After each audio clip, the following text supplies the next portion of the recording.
주식 승천 10시 시즌2의 출생 김도영. 주식 승천의 마스코트 김혜선입니다. 도영씨, 주말에도 폭염이 이어졌습니다. 어떻게 보내셨나요?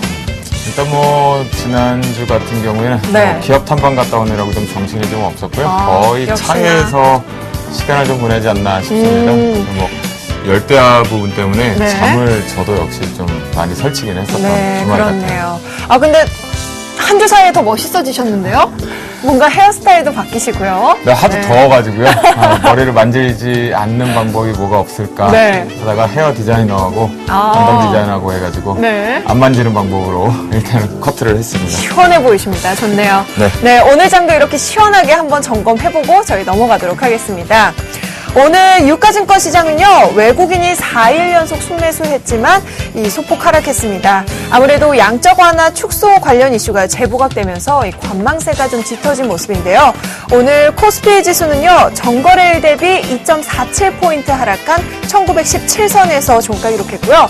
반면 코스닥 시장은 하루 만에 550선을 회복한 모습이었습니다. 오늘 종가는요, 550.49로 마감했네요. 자, 오늘 같은 경우는요, 전반적으로 우리가 한번 살펴보면요. 네. 대부분 시장에서 이제 지수 관련주 쪽에서는 조금 쉬어가는 흐름들이 계속 포착이 됐었고요. 네. 하지만 이제 전일 금요일장과 좀 다른 모습이 포착이 된 것은 파생시장 쪽에서 외국인들의 포지션 자체가 상단을 좀 가지 못하게끔 막아놓고 있는 플레이 자체가 좀 네. 이어졌고요. 그 속에서 다행인 것은 이제 코스닥에서 특히나 IT 부품주들이 강한 상승세를 좀 동반했다라는 것이 특징이 아니었나. 역시 대형주, 중형주, 소형주 할 것 없이 네. 시장에서 이제 종목 장세 쪽으로 가고 있다라는 하반기에 우리 멘토들의 전략이 어김없이 오늘장에서도 연출됐던 것 같습니다. 네, 그런 것 같습니다.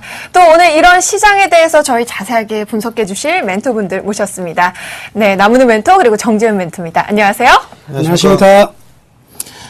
네, 오늘 하루 종일 지루했다라고 해도 과언이 아니었던 것 같은데요. 네. 두 분은 어떻게 시장을 바라보셨는지, 뭔가 시장에서는 지금 다른 추세를 준비하기 위해서 네. 쉬어가는 흐름이다라는 얘기도 좀 있는 것 같은데요. 네, 그런 것 같습니다. 앞에 우리 혜선 씨가 그런 얘기를 좀 했죠. FOMC 부분에 대한 의사록 결과 부분에 대한 큰 굵직한 이벤트가 이번 주 후반부에 걸려 있다 보니까 네. 눈치를 본다라는 얘기를 좀 했던 것 같은데요. 나무는 멘토 오늘장 어떻게 보셨습니까? 오늘 같은 경우에는 역시 이제 미국 증시가 소폭 하락했기 때문에 우리나라 증시가 올라가기에는 좀 부담스러운 자리였다. 이렇게 볼 수가 있겠습니다. 그렇지만 오늘장 우리가 바라볼 수 있는 부분은요. 역시 미국만 바라볼 뿐이 아니라 중국과 유럽에 대한 기대감을 한층 보여준 게 지난주 금요일부터 나타난 현상이거든요. 지난주 금요일 날 미국 증시가 급락했음에도 불구하고 우리나라 증시가 3포인트 정도로 방어가 가능했던 것은 역시 강했죠. 네, 역시 이 유럽의 경기 회복이 이제부터 가시화될 가능성이 크다. 더불어서 중국의 강세가 점진적으로 나타나고 있는 상황이기 때문에 여기 부분을 좀 딸려가고 있는 부분이 아니겠나. 자, 그러면 우리나라 시장을 감아보면은요, 미국 시장이 굉장히 많이 상승할 때 올해 상반기 동안에 우리나라 증시 전혀 가지 못했거든요. 그래서 네. 미국과 디커플링이다 이런 얘기 많이 나왔잖아요. 그렇죠. 근데 이제부터 이 디커플링은 굉장히 반가운 이야기입니다. 미국은 지금 기술적인 부담이 있는 가운데 양적 완화 조기 축소에 대한 코멘트가 계속해서 나올 수밖에 없는 자리이기 때문에 미국 증시가 가기는 힘들거든요. 그럼 여기에서 우리가 디커플링 되어야지만 우리가 갈 수 있는데 역시 이 외국계 자금들이 종목별로 확실히 매수가 들어오는 모습이 나타나고 있기 때문에 좀 의미 있는 부분이 아니겠나 이렇게 볼 수가 있겠고요. 네. 오늘장 가장 큰 특징적인 부분은요. 바로 이 프로그램과 그리고 선물 그리고 외국인들의 현물 매수의 부분이 아주 재밌는 부분이 나타났습니다. 네. 어떤 증상이었죠? 우선 여기 이 투자자별 오늘 프로그램 매매 동향인데요. 자, 외국인들을 보시면은요. 오늘 전체 거래소에서 약 1,000억의 프로그램으로 매도를 했습니다. 1,000억의 프로그램 매도라는 것은 지수를 누르겠다는 소리거든요. 지수를 떨어뜨리겠다는 이야기입니다. 1,000억이라는 금액을 팔 때 장기적으로 종목을 점진적으로 이익 실현하는 것이 아니라 시장을 일단 누른다. 이렇게 보시면 될 것 같고요. 그와 더불어서 투자 종합으로 본다면 역시 선물에서도 1,300계약 정도의 순매도가 나왔거든요. 그러면 1,300계약이면 이거를 현물로 환산하면 한 1조 5천억, 1,500억 정도 된단 말이죠. 그러면 이 지수 측면을 본다면 선물과 이 프로그램을 통해서 약 2,500억 정도의 순매도가 나왔습니다. 그럼 지수는 2,500을 매도를 하면서 올라가지 마. 이렇게 만들어주고 있는데 반면 거래소에 최종적으로 집계된 외국인들은 1275억의 순매수를 보였거든요. 네. 어디서 나타난 순매수인가? 결국 뭐냐면 시장을 누르는 프로그램과 선물에서는 약 2,500억 정도 이상의 순매도를 보였지만 개별 종목으로 접근하고 있는 외국인들 같은 경우에는 오늘 3,700억 이상을 순매수했기 때문에 네. 결국 종합적으로는 1,275억이 나온 것이거든요. 그러니까 지수는 시가총액 상위 종목 위주로 지수는 누를지언정 다른 종목들은 분명히 외국인들이 강하게 매수가 들어오고 있는 장세다. 이렇게 우선 판단할 수가 있겠습니다. 이런 상황이다 보니까 지수는 박스권이요. 반면 종목에 대해서는 강한 매수가 들어오고 있기 때문에 어떤 장세가 펼쳐지느냐? 역시 순환매밖에 없죠. 그래서 오늘 같은 경우에도 이렇게 조선주가 또 강세를 보여주고 또 테마주가 강세를 보여주는 이런 순환매가 나타나지 않았나. 이렇게 저는 시장을 평가해봤습니다. 그러면요, 네. 나무노멘토. 이번 주말 같은 경우에 전반적으로 벤 버냉키 자체적으로 FOMC 의회록에서 내용이 없을 것이다, 조기 종료 불식할 것이다라는 얘기도 좀 많이 있고요. 네. 앞에도 말씀하신 것처럼 디커플링이 지속될 것이다라고 얘기를 좀 하셨는데 네. 외국인들의 매수세는 계속 지속될 것으로 보시는 겁니까? 예, 그렇습니다. 근데 이 외국인의 매수세가 성질이 좀 다르다는 거는 좀 확인해야 될 것 같습니다. 지금 7월 이후에 외국인들이 매수하고 있는 자금들은요, 미국계 자금입니다. 즉, 미국계 자금이 왜 매수를 하고 있느냐. 1월에서 6월까지 버냉키가 아니라 뱅가드 펀드가 나오고 나서 대규모, 기억나시죠? 글로벌 자금들이 전부 다 미국으로 쏠려 들어갔던 거. 네. 그렇죠? 그 이후에 미국 증시가 지금 이 양적 완화 조기 축소에 대한 우려와 그리고 기술적으로 굉장히 부담 가는 지수에 있기 때문에 수익을 내기 힘들거든요. 거기에 반해서 한국 증시는 선진국을 다음으로 이어갈 수 있는 차세대 지수란 말이죠. 그러다 보니까 미국 자금이 다시 들어옴으로써 7월 중에만 1조 이상의 순매수를 보였습니다. 즉 미국계 자금은 7월에 들어오면서 어떤 식으로 접근했냐면 시장의 지수로 접근한 것이 아니라 전부 다 철저히 종목으로 접근했거든요. 그래서 이들 종목으로 접근한 이 미국계 자금, 반대로 유럽계 자금은 우리 6월 달에 급락을 만들었던 장본인이죠. 그리고 최근 여러분들이 아시다시피 유럽의 경기가 어떻게 해요? 아주 좋아진다는 얘기가 나오고 있죠. 즉 뭐예요? 단기적으로 투자하던 이 유럽계 자금이 우리나라를 하방으로 만들어 두고 우리 시장이 오르기 전에 이익 실현한 다음에 다시 유럽 쪽으로 자금이 빠져나갈 수밖에 없는 상황이죠. 그래서 지금 4일 연속 뿐만 아니라 7월에서 현재까지 이어지는 외국인 내 매수세가 잡히는 부분, 특히 종목별 매수가 잡히는 부분은 거의 미국계 자금으로 보시면 될 것이고요.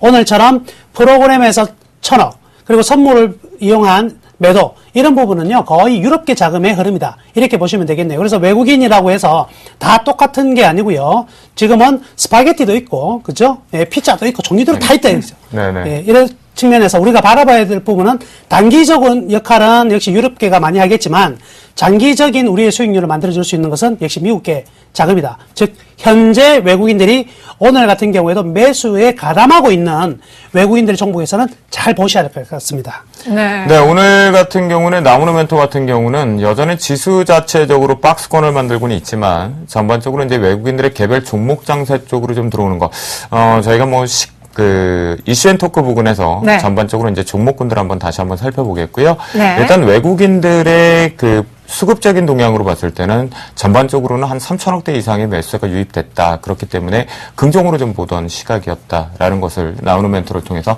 오늘장 확인해 볼 수가 있었습니다. 네, 그렇습니다. 자, 그럼 우리 정재훈 멘토는 오늘장 어떻게 보셨는지 궁금한데요. 어떠셨나요?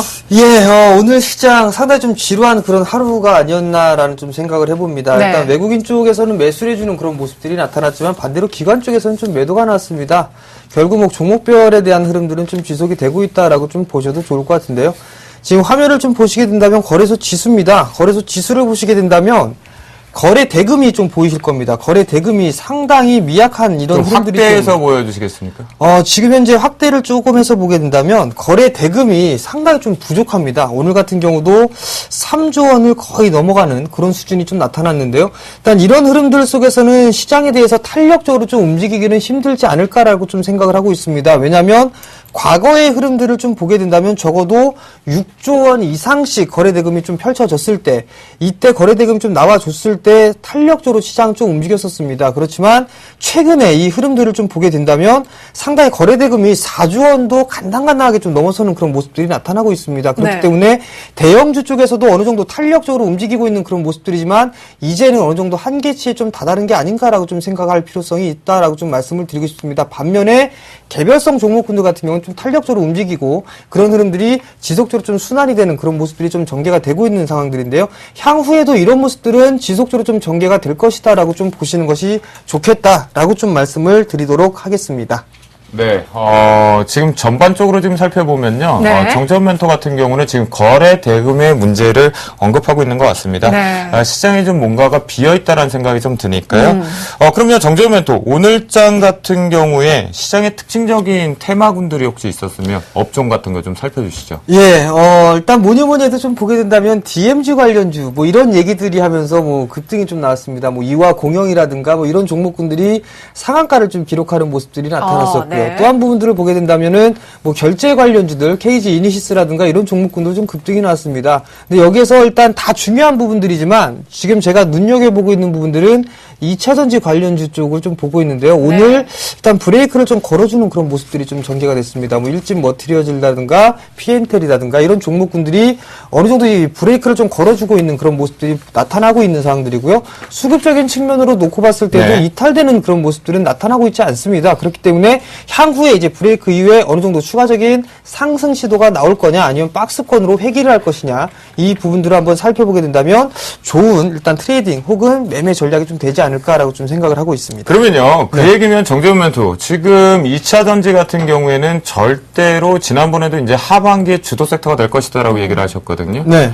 절대로 지금 포트라든가 또는 관심권에서 밖의 영역으로 빼놓고 보지는 말아야 된다는 얘기신 거죠? 그렇죠. 같이 봐야죠. 왜냐하면 지금 최근에 이 IT와 전기 전자 쪽 섹터가 상당히 좀 주도 섹터로 좀 군림을 하고 있고 그 다음에 경기 민감 섹터들이죠. 조선이라든가 철강, 화학 이런 종목들이 다 올라가고 있는 그런 모습들이 나타나고 있는데요. 거기에서부터 핵심적인 부분들을 보게 된다면 2차 전지 쪽이라든가 아니면 스마트 그리드 이런 관련 종목군들이 탄력이 좀 더 강하게 움직이고 있는 그런 모습들입니다. 그렇기 때문에 향후에도 일단은 어느 정도 포트에는 관심 있게 좀 봐야 되고 포트에도 좀 편입을 해야 된다라고 좀 말씀을 드리고 싶습니다. 네, 두 분과 저는 오늘 조금 다른 시각이 좀 있었던 것 같아요. 네, 특히나 어떤 오늘 시각이요? 같은 경우에는요. 시장에서 암묵적으로 뭔가 조용하게 넘어갔던 업종 테마가 좀 있었습니다. 갤럭시 노트 3의 출시 부분, 그 다음에 스마트워치도 결국은 시장의 루머를 확인시켜줬죠. 네. 9월 4일날 독일 가전박람회에서 오픈이 되겠다라는 얘기를 좀 하면서 개별 종목 장세 쪽으로 좀 철저히 갔었는데 일단 두 분과 저도 조금은 다른 시각으로 오늘장을 점검해보지 않았나 네. 그런 생각이 좀 듭니다. 네, 그렇습니다. 그럼 오늘장 점검은 여기서 마치도록 하고요. 저희 방송 중에 또 멘토들의 내일장 승천주와 또 내일장 전략이 함께 하니까요. 여러분들 끝까지 함께 해주시는 거 약속해 주시고요. 자, 그럼 오늘의 이슈앤토크로 넘어가 보겠습니다.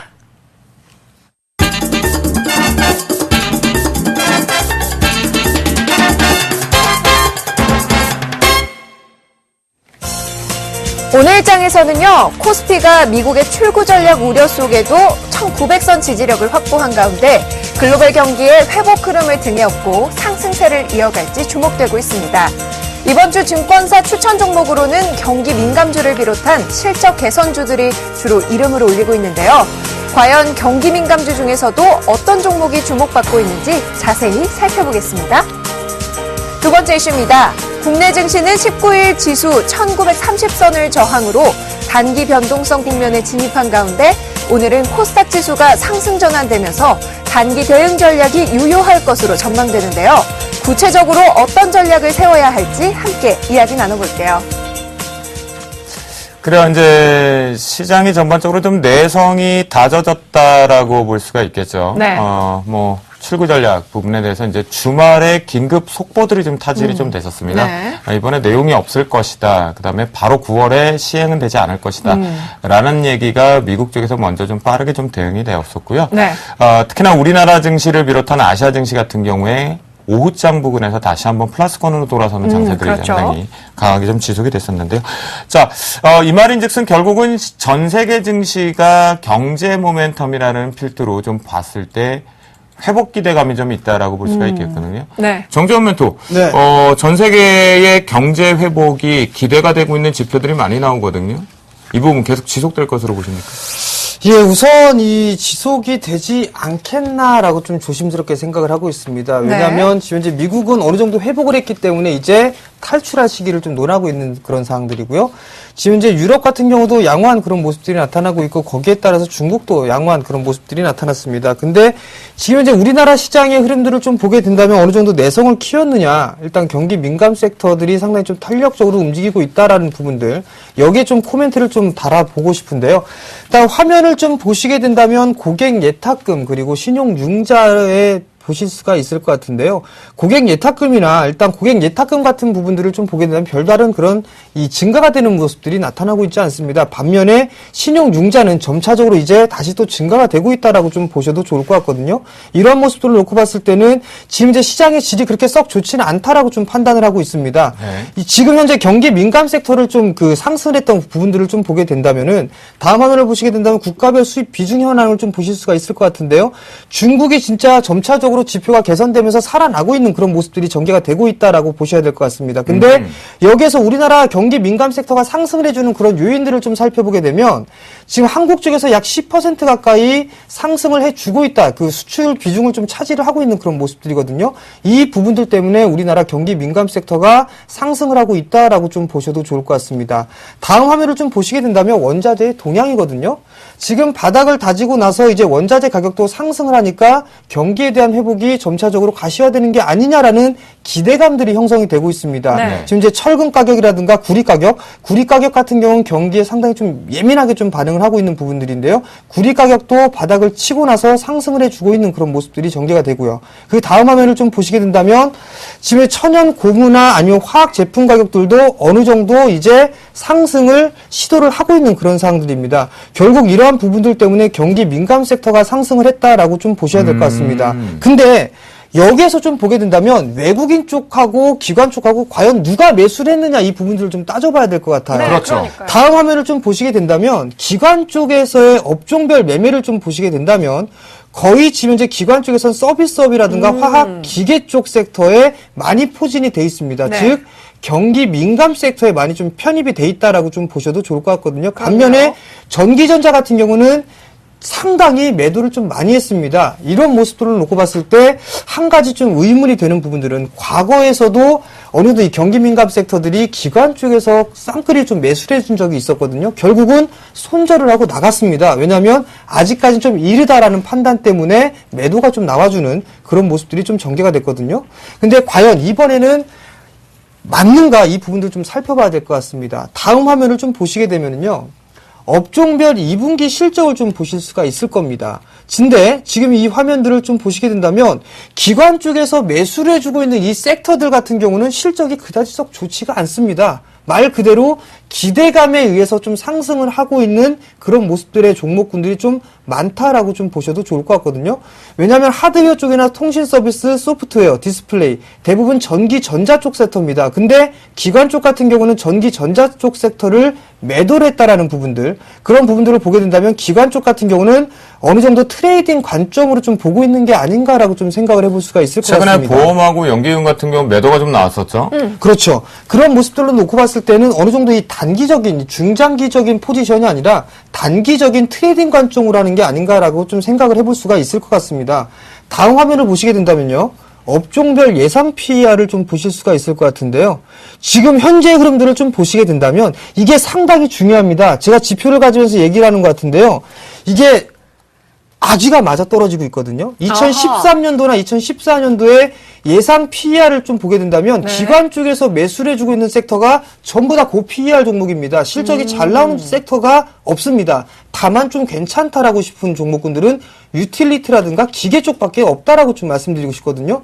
결국은 실적이 좋고 성장성을 가지고 있는 이런 섹터들 같은 경우라면 기관 쪽에서는 매도를 하고 있다라고 좀 보셔도 좋을 것 같습니다. 결국 기관 쪽에서 매수를 해주는 그런 종목군들보다는 기관 쪽에서 현재 매도를 해놓고 있는 그런 종목군들이 향후에는 좀 더 상승할 여력이 좀 높다라고 말씀을 좀 드리고 싶습니다. 잠깐만요. 네. 그럼 정재훈 멘토 결론적으로 좀 보면 오늘 준비한 자료 무지하게 좋은 자료들이 좀 많이 나오는 열심히 것 준비해 같은데요. 오셨네요.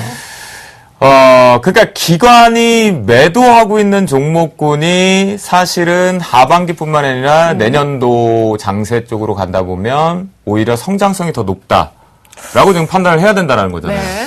일단은 이 성장성 면에서는 어느 정도 볼 수가 있을 것 같아요. 네. 그게 크지는 않다라고 좀 생각을 하고 네. 있어요. 왜냐하면 IT 쪽 같은 경우는 여전히 실적이 좀 잘 나옴에도 불구하고 지금 현재는 상당히 좀 다운레벨 돼 있다라고 좀 보셔도 좋을 것 같거든요. 즉 경기 민감 섹터 같은 경우들은 어느 정도 지금 현재 많이 빠져있는 그런 상황들입니다. 근데 실적에 대해서는 그렇게 좀 썩 좋지가 않아요. 경기가 회복이 된다라고 하더라도 어느 정도 이 레벨적인 측면으로 좀 보게 된다면, 주가적인 수준을 좀 보게 된다면 그래도 IT 쪽 섹터가 좀 더 낫다라고 좀 보시는 게 좋을 것 같다라고 좀 말씀드리고 싶습니다. 그럼요. 정재훈부터 그냥 결론 한번 내보죠. 지금 네. 현재 준비하신 자료의 내용을 정확히 종합해서 결론을 내보면 기관 쪽에서 매도하고 있는 종목군들이 충분히 지금 매력 있는 위치다. 그러면 수급적인 측면에서 기관이 매도한다라고 해서 굳이 부정적으로 볼 필요 없고 바닥권에 있는 종목군들을 사도 된다는 겁니까? 경기 민감주로? 그렇죠. 사도 되는데요. 일단 이 시간이 지나면 지날수록 어떤 섹터에 관심 있게 좀 봐야 되느냐. 이 네. 부분들이 상당히 좀 그래요. 중요할 그거 겁니다. 정리해 주세요. 조금 더 지나고 나서 외국인들 수급을 좀 말씀을 드릴 때 그때 네. 좀 말씀을 드리도록 하겠습니다. 그래요. 알겠습니다. 오늘 아주 그냥 방송꽃도 피시는 것 같은데요. 네. 자, 남은 멘토.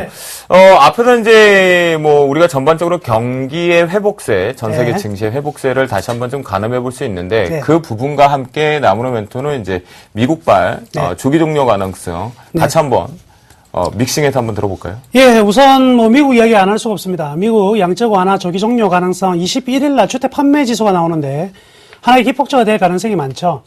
이 벤 버냉키가 왜 지금 양적 완화 조기 종료를 이야기를 꺼내는지 이것만 기억하시면 됩니다. 주가가 경기에 비해서 너무 앞서갔기 때문에 그래요. 그래서 일정한 충격이 나오기 전에 일정 부분 속도 조절을 하자는 쪽에 의미가 있다 이렇게 볼 수가 있겠고요. 유동성이 결국 공급이 되었는데 전부 다 실물 경기로 나간 것이 아니라 금융으로 다 들어왔거든요. 그러니까 원래 요구했던 그런 유동성의 흐름들이 나온 것이 아니라 한쪽에서만 버블이 생긴 거죠. 이 부분에 대한 제어입니다. 그렇기 때문에 시장이 어느 정도 속도가 조절이 된다면 이 부분은 전혀 리스크가 없다 이렇게 볼 수가 있겠고요. 자, 이제는 미국에서 우리는 이제 유럽 쪽으로 넘어가야 됩니다. 유럽과 중국을 봐야 되는데 이번 주 22일 날 발표되는 유럽 같은 경우에는요, 제조 PMI가 50.6포인트 정도 기대가 되고 있고요. 서비스 PMI도 50.2, 둘 다 50을 넘었었어요. 자, 미국 같은 경우에는 지난번 양적 완화가 지속되는 동안에 리스크가 없었기 때문에 지속적으로 상승했지만 유로존 같은 경우에는 굉장히 큰 양적 완화를 했음에도 불구하고 2011년에 중간에 사고가 터졌죠. 남유럽의 재정위기가 터지면서 한 단계 접어들었거든요. 그 접어들었던 부분에서 다시 제조업 경기나 서비스 제조업 경기가 PMI가 살아난다는 것은 유럽 경기가 이제 재정 위기를 딛고 점진적으로 상승한다 이렇게 볼 수가 있겠습니다. 물론 중국도 마찬가지예요. 지금 22일 날 발표될 예정인 HSBC의 PMI 지수 같은 경우는 48.3포인트 정도 기대하고 있는데요. 전달이 47포인트대였으니까 역시 중국도 좀 상승으로 전환이 가능하다. 즉 지금 글로벌의 경기는요, 미국에서 이제 다시 유럽으로 넘어가는 과정이고요. 유럽이 가지는 의미를 한번 생각해 봐야 될 것 같습니다. 방금 이제 정재훈 멘토께서 지금 이제 철강이나 이런 부분들이 가격이 상승하고 있다는 거 보여드리는데 왜 상승하는지, 왜 중국의 철근 가격이 상승하는지에 대해서 설명해 드리면은요, 간단합니다. 공급을 줄이고 있습니다. 중국의 정부는 올해 3, 4분기 이후부터요, 그러한 소재 산업재군들의 생산 설비를 대폭 줄이기로 지금 정부가 예정을 해놨어요. 그러니까 이제는 어떤 상황이냐면 더 이상 찍어낼 수가 없습니다. 즉 어떻게 되는 거죠? 공급이 줄어들면서, 즉 수요가 늘어나는 단계는 아니고요. 지금은 공급을 줄이면서 가격이 올라가는 단계거든요. 그래서 아직까지는 사실은 진짜가 아니다. 진짜가 되기 위해서는 공급이 줄어서 올라가는 것이 아니라 수요가 늘어서 올라가야 되거든요. 그럼 이 수요를 늘릴 수 있는 곳이 어디냐? 결국 세계의 물동량의 35%를 차지하는 곳은 유럽입니다.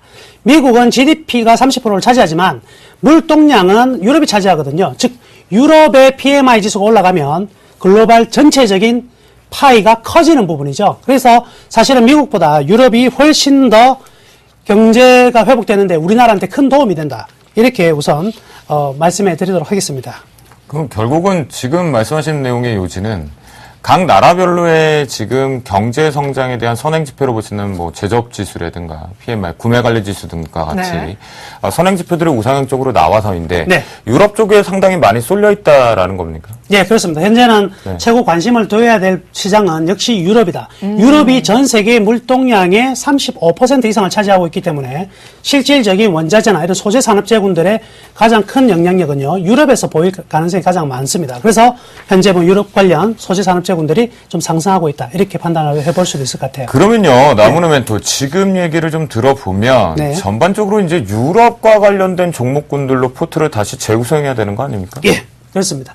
이미 이 유럽 관련 종목들로 외국인들은 지금 매수에 나섰습니다. 작년 2013년 대비, 2012년 대비, 2013년 상반기에 가장 유럽발 호재를 받고 있는 업종이 뭐냐? 자동차입니다. 이미 현대차나 이 기아차, 이 자동차 업종들의 종목들이 굉장히 많이 가고 있는 부분이 벌써 영향을 받고 있다는 것이죠. 네.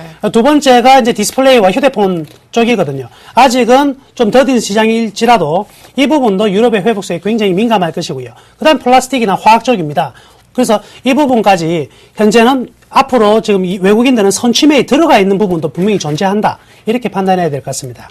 그러면 구체적으로 어떤 종목들인지 궁금한데요. 예, 대표적인 네. 종목은 역시 이제 자동차가 대표적이다 이렇게 볼 수가 있겠네요. 그래서 미국 시장에 대한 리스크 때문에 현대차나 이제 기아차 종목들이 좀 하락했었는데요. 최근에 보시면 현대차, 기아차 굉장히 큰 폭으로 상승하고 있거든요. 네. 그래서 이러한 상승의 가장 큰 원동력이 어디냐? 외국인의 매수인데 이 외국인들이 매수하고 있는 이유가 뭐냐? 첫 번째는 가격이 매력있다는 거죠. 2년 동안 현대차는 23만 원을 기준으로 계속해서 왕복 운동을 했었거든요. 네. 그러다가 현재는 뭐 19만 원까지 떨어지는 이런 모습이 나타났으니까 얼씨구나 좋다 이래 되는 거죠.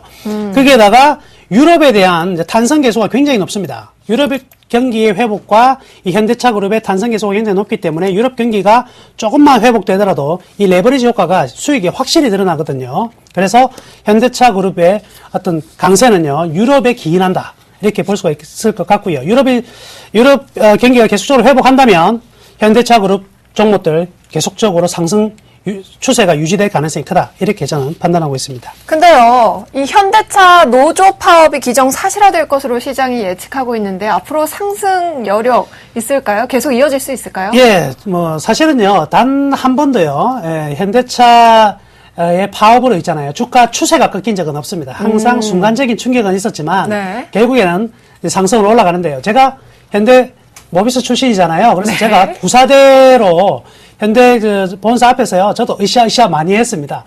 다 좀 있으면 원활히 해결되기 위한 하나의 진통이기 때문에 그 부분은 걱정 안 하셔도 될 것 같습니다. 아, 그렇습니다. 네. 그래, 뭐, 뻔한 이벤트 같은 경우에는, 네.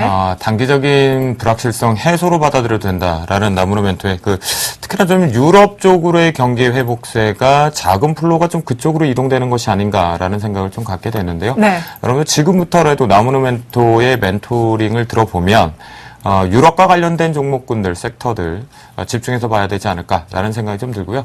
자, 이슈 조금 더 이어가 보도록 하겠습니다. 네. 미국발 조기 종료 가능성, 양적 완화에 대한 조기 종료 가능성 부분이 지금 언급이 되고 있죠. 아까 정재훈 멘토 뭐 다 하지 못했다. 최근에 보면 지금 외국인들 같은 경우 경기 민감주 대바닥권에서 주도하면서 좀 올라오고 있거든요. 그래서 자, 이어서 한번 들어보죠. 예, 일단 상당히 좀 말이 많고 탈이 많습니다. 과연 이제 양적 완화 조기 종료 부분들이 나타나게 됐을 때 우리나라 시장, 일단 아시아 시장도 충격에 좀 휩싸일 것이다라는 그런 얘기들도 좀 있습니다. 최근에 그 기사거리를 좀 보게 된다면 조지 소로스가 미국 주식에 대해서 풋배팅을, 상당히 풋옵션에 대한 배팅을 상당 부분 했다라는 그런 기사거리도 좀 봤습니다. 반면에 워런 버핏 같은 경우는 주식의 수를 오히려 더 늘려놨다라는 그런 기사거리들 좀 본 게 있었거든요. 일단 어떻게 생각하느냐에 따라 관점에 따라 차이가 좀 날 수 있다라는 생각을 하고 있습니다. 결론적으로만 말씀드리게 된다면 이 시기에 대한 문제일 뿐이다라고 좀 보셔야 될 것 같습니다. 시기에 대한 문제일 뿐이지 일단 전략 부분들, 이 출구 전략 부분들 기정사실합니다. 과연 이제 여기서 채권 매입에 대해서 얼마만큼 축소를 할 것이고 그다음에 금리 인상에 대한 부분들 어느 정도 이 시간의 차이를 좀 두고서 진행이 될 확률이 높다라고 좀 보셔야 될 것 같습니다. 일단 선진 시장에서의 어느 정도 자금이 일단 다시 또 유출이 되는 부분들이 아닌가라는 좀 생각을 해볼 필요성이 있을 것 같은데요. 과거에 이 일본 시장이 급등을 했었습니다. 급등을 했었는데 과연 선진시장 쪽으로 만약에 들어왔느냐 이 부분들을 좀 따져봐야 되는데요. 최근에 오늘 그 발표가 좀 됐었죠. 일단 경상수지 부분들 적자가 역대 세 번째로 큰 규모로 일단 적자 규모를 확대를 시켰다라는 부분들. 일본이죠. 그렇죠. 일본이.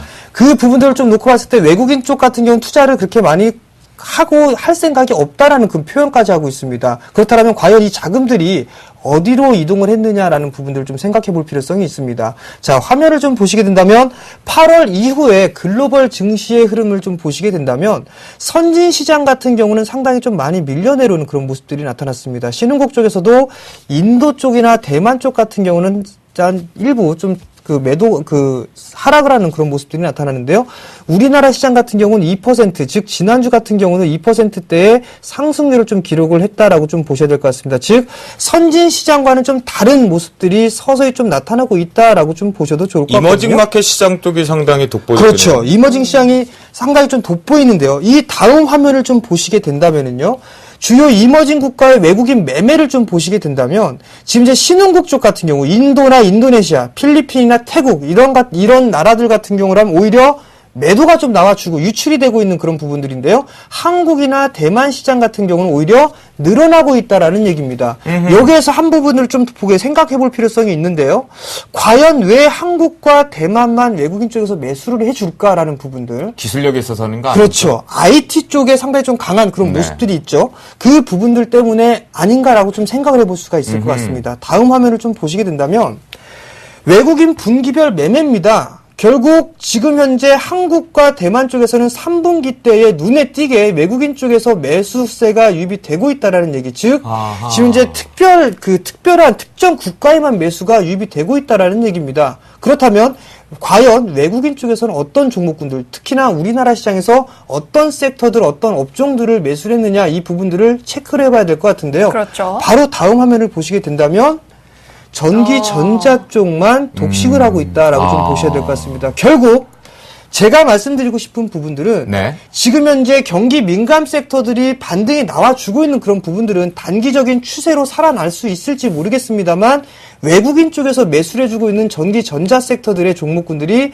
상당히 좀 유리하다. 뿐만 아니라 화학 쪽이라든가 자동차, 운수, 장비, 기계, 철강, 금속 이쪽 섹터들도 상당 부분 좀 매수를 해주는 그런 모습들이 나타났거든요. 결국엔 전기, 전자가 하반기 시장을 좀 주도할 수 있다라고 좀 보셔도 좋을 것 같습니다. 이러한 모습들, 특히나 대형 섹터들의 이러한 외국인 매수세가 유입이 되면서 중소형주들도 자연스럽게 따라가는 그런 흐름들이 전개가 될 수 있기 때문에 올 하반기에는 IT 부품 섹터들을 좀 유심히 봐야 된다라고 결론을 내도록 하겠습니다.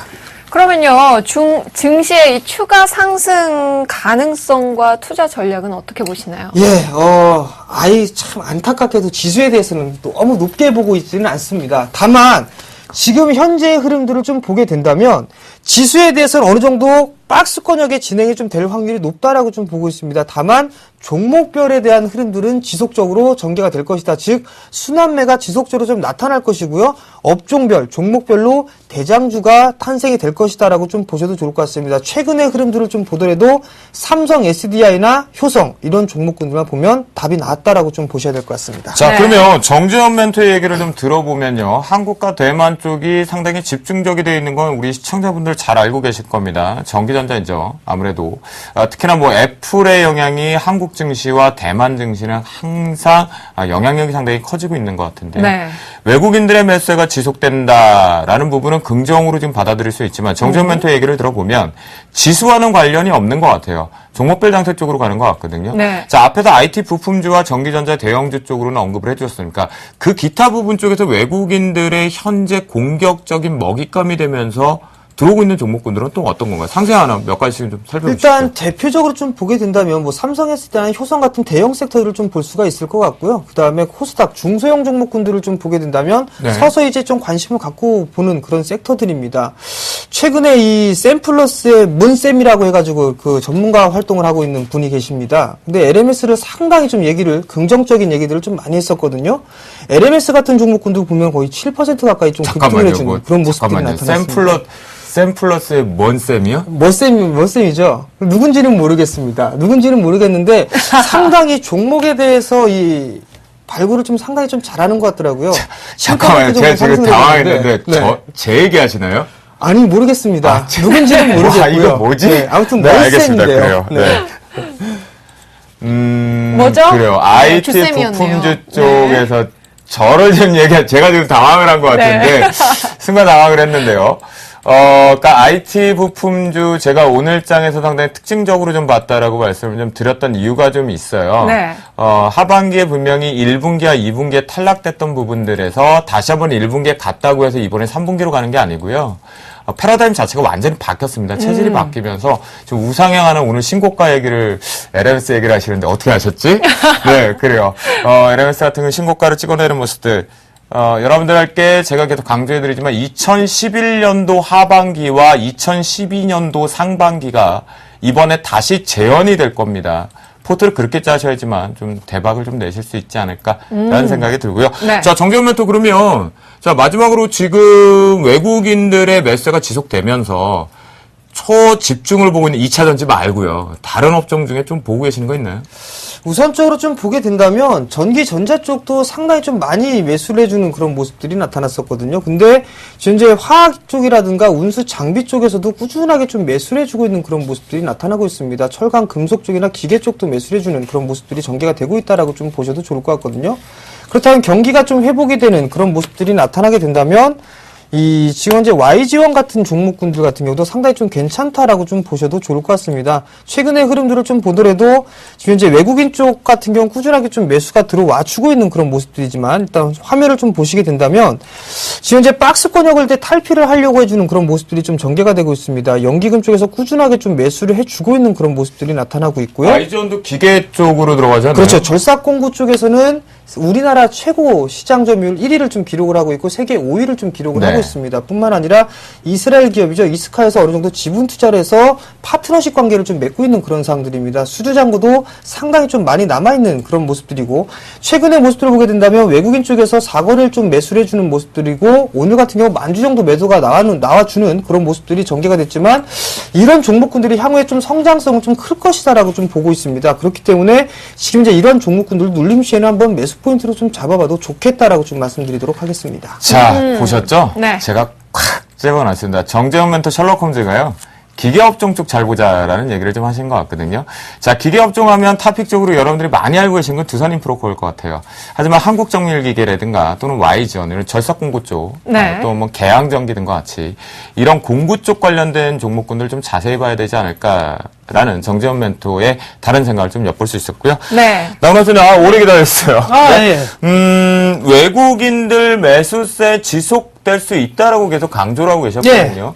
그러면 자, 정재훈 멘토 같은 경우는 종목 장세로 간다라고 했어요. 사실 뭐 파생 쪽하고 생각을 해보면 동반해서 가야 되지 않을까? 지수하고 다르게 역시 개별 종목 장세로 갈 것으로 보시나요? 참 단기적인 측면하고 중기적인 측면을 좀 나눠서 말씀을 드리겠습니다. 알겠습니다. 단기 답변을 먼저 듣죠. 예, 단기적으로는요. 일단 9월 둘째 주 목요일까지는 종목 장세가 펼쳐질 것 같습니다. 외국계들의 선물에서의 파생적 흐름을 보면 거의 매도 압박이 아직도 심한 부분이거든요. 그래서 지수가 일단 코스피 같은 경우에는 상단으로 1940포인트 뚫어내기가 쉽지 않을 것 같습니다. 그래서 지수가 어느 정도 갇힐 수밖에 없는 단계라면 반면 2주 동안 먼저 선조정받은 코스닥 같은 경우에는요. 오늘 상대적으로 강세가 나왔거든요. 그렇다고 본다면 일단 중소형주 또는 뭐 대형주 같은 경우는 순환매, 중소형주 같은 경우는 일정 부분 랠리가 나올 수 있는 장세가 현재는 9월 중순까지는 선물 옵션 만기일까지는 지속될 가능성이 크다. 그렇지만 외국인들 또한 뭐 휴가를 갔다 오게 되면 이제 하반기 연말을 대비한 투자를 하게 될 것인데요. 이 부분에서 이 유럽과 중국의 회복 그리고 미국도 속도 조절이 거의 끝나가는 부분이 될 것이고요. 이 세 가지 박자가 정확하게 맞춰 들어가면은요. 지수는 다시 랠리가 펼쳐질 것입니다. 그런데 그 지수의 랠리에 역시 삼성전자는 분명히 빠질 것 같은데요. 삼성전자가 빠지는 지수 랠리에 나타난다면 역시 니프티 50는 무조건 대형주입니다. 저는 올해 신고가 난다고 봅니다. 지수 2200포인트 돌파할 것입니다. 그 부분은요. 그 스타트가 어디서 되느냐. 바로 9월 선물옵션 만기가 끝나는 지점부터 이 시장은 활활 타오르게 될 것인데 그때부터는 중소형 종목보다는 철저히 대형주 위주로 그리고 시가총액 상위 종목과 업종 대표주 위주로 강한 상승세가 나타나면서 지수 상승을 견인하지 않을까. 그래서 단기적으로는 중소형주 괜찮다. 그렇지만 9월 중순부터는 대형주. 그래서 중장기 관점으로 본다면 대형주의 지금 저점 매수가 상당히 좋을 것 같고요. 단기적인 관점으로 짧은 수익률을 내기에는 중소형주가 좀 나은 현재의 시점이다. 이렇게 판단합니다. 자, 그러면요. 네. 나무노멘토 얘기하시는 건 이제 마지막 정리를 해보자고요. 네. 9월 동시만기 이후에부터는 증시가 활활 타오를 것이고 나무누멘토가 예경컨대 네. 2200포인트는 뚫어낼 것이다라고 자신감 있게 얘기를 해주셨어요. 예. 그러면 그 속에서 제가 살짝 엿본 건 경기 민감주가 대장 역할을 할 수 있다. 정유, 화학, 철강, 기계, 바닥권에 있는 애들이 삼성전자와의 디커플링 났던 부분에 키높이를 맞추면서 올라올 수 있다. 이렇게 해석해도 되는 겁니까? 예, 지금부터 이제 9월 중순까지는 일단 이런 장인 같습니다. 100m 달리기를 하기 위해서 출발선상으로 다 같이 서는 자리죠. 즉, 많이 떨어졌던 IT 종목들도 제자리로 찾아가서 달릴 준비를 해야 되고, 저 뒤에서 몸풀고 있던 소재, 산업재군들도 이제 달리기 위해서 달려오는 거거든요. 그래서 9월 중순부터는 빵! 하고 달리기를 시작할 겁니다. 그렇지만, 분명히 이 볼트와 제가 달리기를 100m를 하면 똑같이 결승점에 도착하지는 않을 것이라고요. 네. 자, 그 부분은 누구의 몫이냐? 바로 3, 4분기 실적일 것입니다. 그래서 실질적으로 가장 중요한 것은 이 반기 실적이 아니라 3, 4분기 실적이 바로 이 종목들과 업종들의 강한 상승세를 만들어낼 수 있는 하나의 트리거, 이 방아쇠 역할을 하게 될 가능성이 높거든요. 그래서 이 3, 4분기 실적이 개선되는 부분이 분명히 강세를 나타날 것입니다. 삼성전자가 못 간다 하더라도요, IT는 갈 수 있을 것입니다. 네. 그래요. 네. 결론이요. 나무누멘토. 예. 경기 민감주는 정유, 화학, 철강 네. 같이 가는 겁니까? 아니면 일단 9월 중순까지만 네. 같이 가겠습니다. 9월 예. 중순까지만 차례차례 100m 그래요. 출발 선상까지는 같이 세워둘 가능성이 네. 높다. 그래요. 알겠습니다. 계속 전기전자 쪽으로 좀 얘기를 하셔가지고, 그래갖고 저도 좀 헷갈렸다고 말씀드리겠고요. 네. 자, 첫 번째 이슈 여기서 좀 마무리 짓고요. 두 번째 이슈가 뭐 계속 첫 번째 이슈에도 좀 중복됐던 내용이 좀 있긴 있죠. 네. 중소형주의 랠리 가능성이거든요. 오늘장 도대체 중소형주 왜 이렇게 간 겁니까? 정전면도. 예, 누가 많이 사니까 갔겠죠. 네. 과연 이제 누가 많이 샀느냐라고 좀 보시게 된다면 외국인 아, 쪽에서 농담하신 거 아니시죠? 네, 농담한 네. 게 아닙니다. 네. 지금 상당히 좀 진지하게 얘기를 하고 있습니다. 코스닥 시장을 좀 보시게 된다면 외국인 쪽에서도 꾸준하게 좀 매수를 유지를 해주고 있다라고 좀 보셔도 좋을 것 같습니다. 4거래일 연속적으로 좀 매수를 해주고 있는 그런 모습들인데요. 화면을 보시게 된다면 올해 누적 기준입니다. 누적 기준으로 보더라도 여전히 외국인 쪽과 기관 쪽에서는 매수 우위를 좀 보이고 있다라고 좀 보셔야 될 것 같습니다. 좌측의 지수, 검정색 선으로 되어 있는 게 지수인데요. 지수가 급락이 나와주는 그런 모습 속에서도 외국인 쪽에서는 꾸준하게 물량을 늘려왔다라고 좀 보셔야 될 것 같습니다. 마찬가지로 연기금 쪽에서도 현재 일단은 물량을 유지를 해주고 있다라고 보셔야 될 것 같습니다. 결국 지금 현재 시장의 흐름들을 좀 보게 된다면 좀 전 장 초반에도 좀 말씀드렸다시피 일단 거래 대금이 상당히 좀 부족한 모습들입니다. 그런 모습들이기 때문에 단기적으로 어떤 모멘텀이나 이슈, 재료들이 있는 그런 종목군들이 탄력적으로 움직이고 있는 모습들인데요. 그 부분들이 거래소보다는 코스닥 쪽이 다소 유리하다라고 좀 보셔야 될 것 같습니다. 그 부분의 영향이 상당히 좀 크다라고 좀 보셔도 좋을 것 같고요. 그뿐만 아니라 정책적인 기대감이 상당히 좀 맞물리고 있다라고 좀 보셔도 좋을 것 같습니다. 오늘 브레이크를 건 2차전지 관련 섹터들을 좀 보더라도 어느 정도 정부 정책과 맞물리는 그런 재료들이 좀 나오면서 바닥을 좀 잡는 그런 모습들이 나타났거든요. 이러한 모습들로 놓고 봤을 때는 향후의 코스닥 시장 일단 종목별로 혹은 섹터별로 이러한 흐름들은 좀 지속되지 않겠나라고 좀 예상을 하고 있습니다. 그래요. 좀 대안 쪽으로 좀 가고 있다. 테마군이 형성이 돼서이다라는 정재훈 멘토의 의견을 좀 읽을 수가 있겠고요. 나무는 멘토. 네. 그러면 이 코스닥의 강세, 네. 뭐 수급적인 측면으로 외국인들이 계속 나가지 않았기 때문으로 해석을 해야 되는 겁니까? 아니면 뭐 체질 자체가 계속 우상향으로 가는 겁니까? 아직은 좀 뭐 체질이 개선되었다고 좀 보기는 힘들 것 같고요. 코스닥의 상대적인 강세가 나타난 건 오늘입니다, 오늘. 한 2주간은 오히려 이제 거래소보다 약세를 보였었거든요. 자, 이제부터 약세를 보이면서 선조정을 받았기 때문에 올라갈 수 있는 자리다. 이렇게 볼 수 있겠고요. 또 하나, 지금 오늘 같은 경우는 왜 거래소보다 코스닥이 더 강했느냐? 코스닥이 선물에서 아까 말씀해드렸다시피 선물과 프로그램에 의해서 시장을 누르고 있었다. 그렇기 때문에 선물이 없는 코스닥 쪽에서 오히려 순환매가 돌기 좋았고요. 또 하나, 가장 큰 이유는요. 코스닥이 당분간 거래소보다 갈 수 있는 가장 큰 이유는 간단합니다. STX 그룹주가 빠졌기 때문에 그래요. STX 그룹주가 상한가를 치고 상한가 넘나드는 이 속에서는요, 단타꾼들이 전부 다 글로 갔어요. STX 쪽으로 다 가니까 코스닥의 거래량이 확 떨어져 버립니다. 거래량이라는 게 가격을 올리기 위한 원활한 거래가 이루어지기 때문에 종목들의 변동성을 키울 수 있는 역할을 하는데 그게 STX 쪽으로 다 갔었거든요. 그러다가 이제 다 들어왔죠. 다 들어왔기 때문에 그 부분이 이제 거래량을 늘릴 수 있는 하나의 계기가 되었다. 이렇게 볼 수 있겠고요. 또 하나, 모멘텀을 찾자면은요, 이 삼성전자의 24조 하반기 이 설비 투자 증가시키는 부분이 가장 큰 몫인 것 같습니다. 이 부분이 일단 LCD나 디스플레이 쪽은요, 상반기에 반영이 많이 되었었는데, 전혀 반도체 장비 쪽은 전혀 아직 반영이 된 것이 아니거든요. 이 부분이 좀 상승의 가능성이 있는 하나의 큰 모멘텀이다. 그렇지만 아직은 좀 부족한 점은요, 테마로 너무 많이 움직이는 거는 분명히 좀 조심해야 될 자리이긴 합니다. 그래요. 정재훈 멘토와 그다음에 남은우 멘토의 얘기를 들어보면 2차 전지, 전자결제 관련주들이 테마가 형성이 됐다. 그런데 지금 남은우 멘토가 반도체 장비, 전공 후공 쪽을 살짝 언급하신 것 같은데요. 그중에 좀 매력 있는 종목군이 있으면 차트를 통해서 좀 보여주시죠. 우선 제일 먼저 매력 있는 종목은요, 솔브레인 정도가 굉장히 매력 있는 것 같습니다.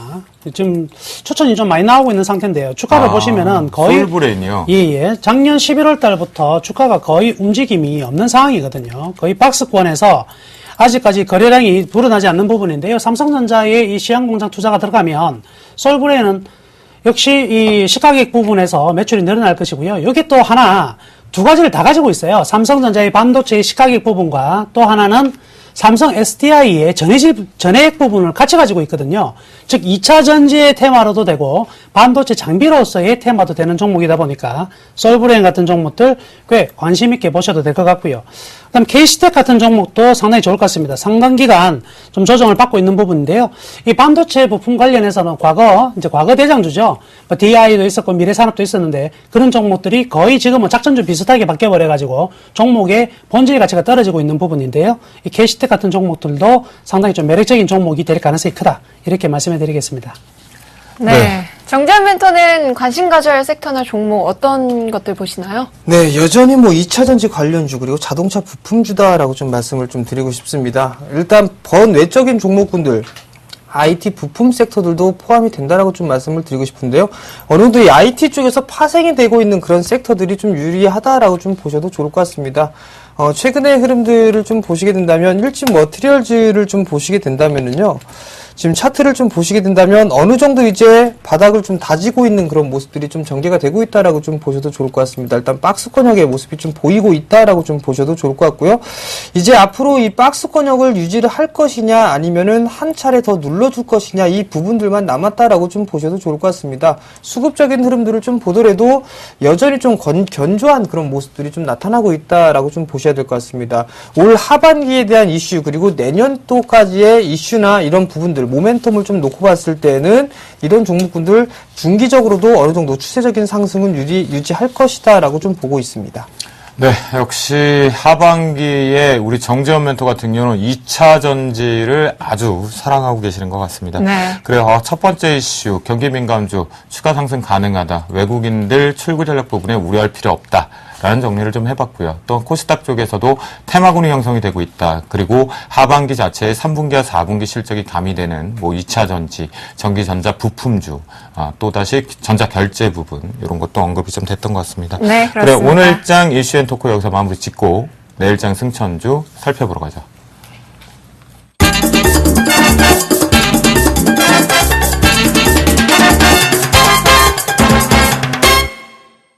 네, 내일장 승천주 이제 살펴봐야 될 시간인 것 같은데요. 어떤 멘토분께서 어떤 승천주를 가지고 나오셨는지, 혜선 씨가 알려주시기 바랍니다. 네, 여러분 화면 먼저 만나보시죠. 네, 주식 비중으로 꽉 찬 남은우 멘토는요, 내일장 승천주 좀 더 기다려보도록 하겠습니다. 그리고 정재훈 멘토는요, 이 종목 들고 오셨네요.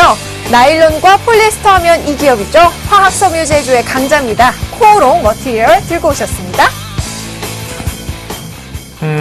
그렇다면 결국 남은우 멘토의 포트는 꽉 차 있기 때문에 잠시 뒤에 포트폴리오 점검 시간에 상세하게 전략을 좀 들어봐야 될 것 같고요. 네. 그럼 정재훈 멘토의 코오롱 머티리얼 상당히 이슈가 됐었던 종목군 중에 하나인 것 같은데요. 투자 포인트 한번 들어볼까요? 예, 우선적으로 최근의 흐름들을 좀 보게 된다면 바닥권역에서 탈피를 해주고 있는 그런 종목군들이 좀 많이 있습니다. 일단 2차전지 관련 섹터들을 좀 한번 들고 나올까라고 좀 생각을 했었는데요. 이번 주 중으로 아마 포트에 좀 편입이 되지 않을까라고 좀 말씀을 좀 드리도록 하겠고요. 일단 단기적으로 좀 볼 수 있을 때 추가적인 상승 확률이 좀 높은 그런 종목을 좀 준비했는데요. 그게 바로 코오롱 머티리얼즈다라고 좀 보셔도 좋을 것 같습니다. 일단 투자 포인트를 좀 살펴보게 된다면 지금 동사 같은 경우 2013년도에 확실한 턴어라운드를 좀 예상을 하고 있다라고 좀 보셔도 좋을 것 같습니다.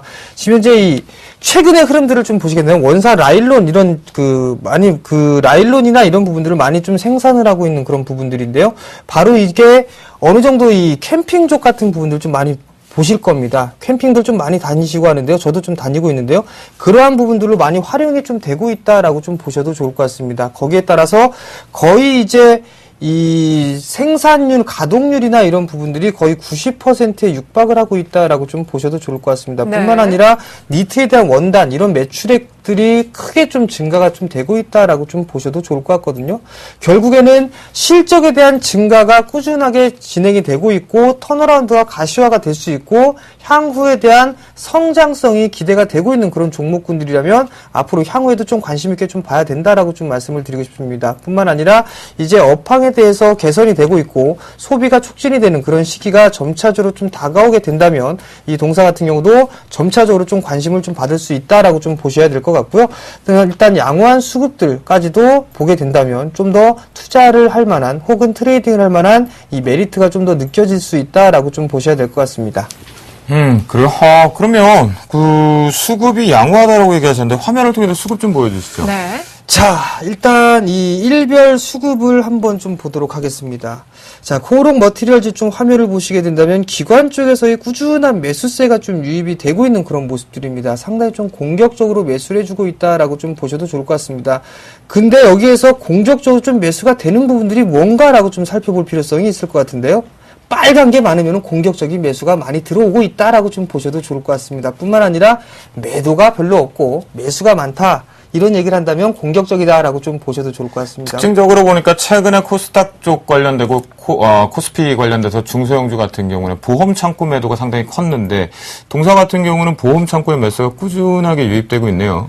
예, 보험 쪽에서도 좀 매수가 들어와 주고 있는 그런 상황들이지만 외국인 쪽 같은 경우를 좀 보게 된다면 좀 혼조세다라고 좀 보셔도 좋을 것 같습니다. 근데 이 부분들보다는 다른 부분들을 좀 보면서 말씀을 드리도록 하겠습니다. 네.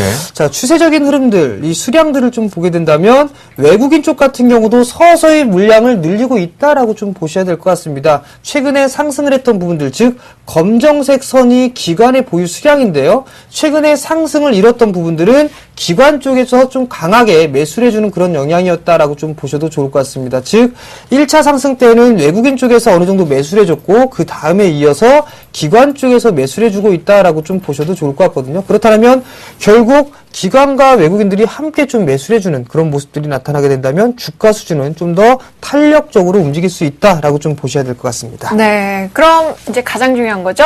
매매 전략 세워주시죠. 예, 매매 전략은 차트를 좀 보면서 말씀을 좀 드리도록 하겠습니다. 네. 자, 2012년 4월에 상장된 이후에 지금 현재 바닥을 팍팍 기고 있는 그런 모습들입니다. 네. 현재 박스권역의 모습들을 좀 그리고 있는데요.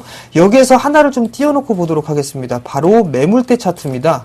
매물대 차트를 좀 보게 된다면 가장 이 두터운 부분들은 매물 소화를 해주는 모습들이고요. 다음 부분들이 하나가 좀 남았습니다.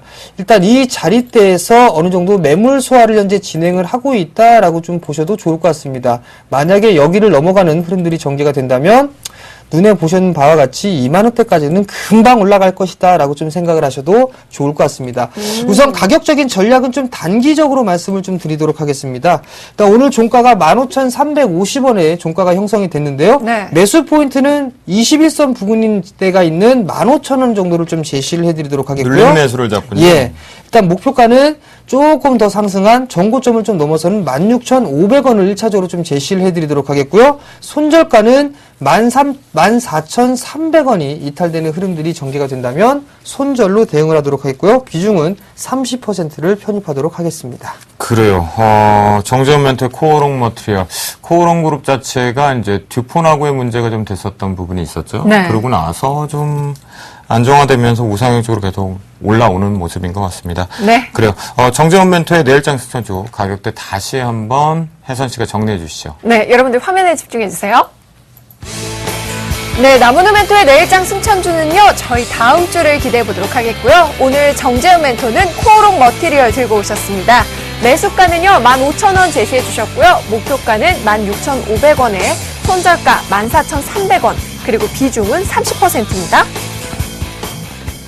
그래요. 근데 보셨겠지만, 목표가를 좀 짧게 안타 전략을 좀 피시면서 비중 자체를 임팩트 있게 집어넣었으니까요. 비중 30%라는 거, 멘토링을 잘 따라 하셨으면 좋겠습니다. 네. 내일장 승천주 정재원 멘토의 코오롱 머티리얼 확인해 봤고요. 그러면 이제 멘토분들의 포트폴리오를 확인해야 되는 중요한 시간이 왔죠? 네, 여러분들이 기다리는 그 시간이죠. 잠시만 기다려주세요. 검색창에 샘플러스를 입력하시고 전문가 방송에 접속하시면 서울경제TV 특급 전문가들이 여러분의 포트폴리오와 수익률을 책임집니다. 주식 투자 샘플러스와 함께하세요.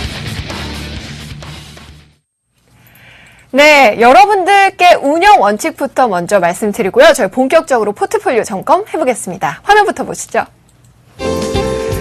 네, 운영 원칙에서 가장 중요한 거죠. 제시 매수가 플러스 마이너스 3% 밴드 적용해서 편입한다는 거 여러분들 기억해 주시고요. 그럼 3천만 원 포트폴리오부터 저희 시작해 보도록 하겠습니다. 3천만 원의 포트폴리오 첫 번째는요, 최명성 멘토입니다. 네, 셀트리온이요, 식을 줄 모르고 있습니다. 이틀 연속 강세를 보였는데요. 오늘장은 5% 넘게 급등하면서 누적 수익률 또다시 70%를 넘어섰습니다. 현대하이스코도요, 오늘장 강세를 보이면서 23%대 수익권이고요. 두산인프라코어도 11% 가까운 수익률을 내주면서 자산 총액 325만 원의 수익을 내고 계십니다. 대박 승천이네요. 다음으로 3천만 원 포트폴리오의 정대희 멘토의 포트폴리오를 좀 보도록 하겠습니다. 현재 5종목이 포트폴리오에 좀 편입이 되어 있는 상태인데요. 오늘 조금 쉬어가는 모습들이 좀 나왔다라고 보실 수가 있겠고, 5종목 모두 다 보유 의견을 주셨습니다. 네, 3천만 원의 마지막 포트폴리오입니다. 정재훈 멘토의 포트 살펴보겠습니다.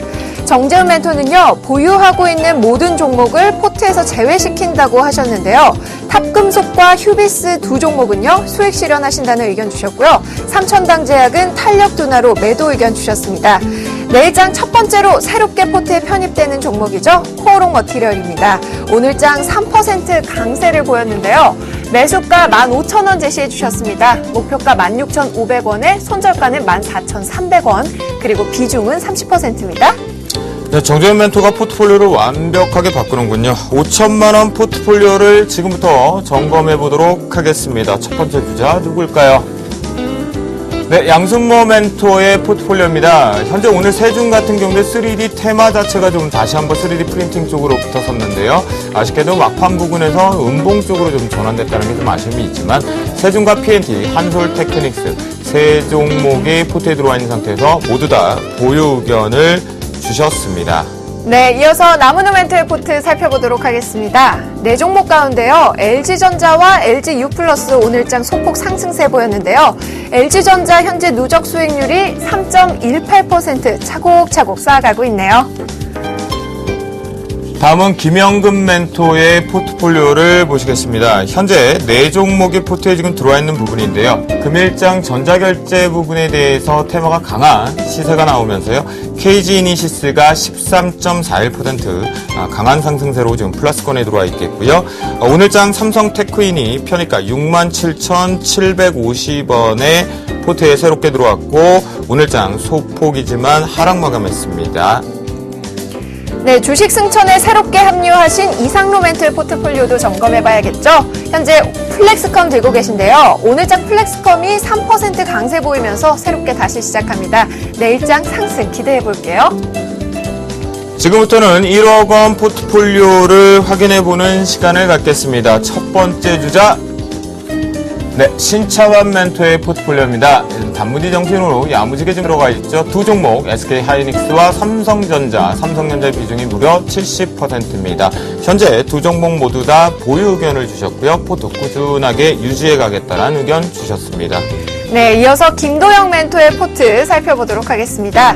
내일장에는요, 한국금융지주를 탄력 둔화로 39,200원 이상에서 5% 비중 축소하신다는 의견 주셨습니다.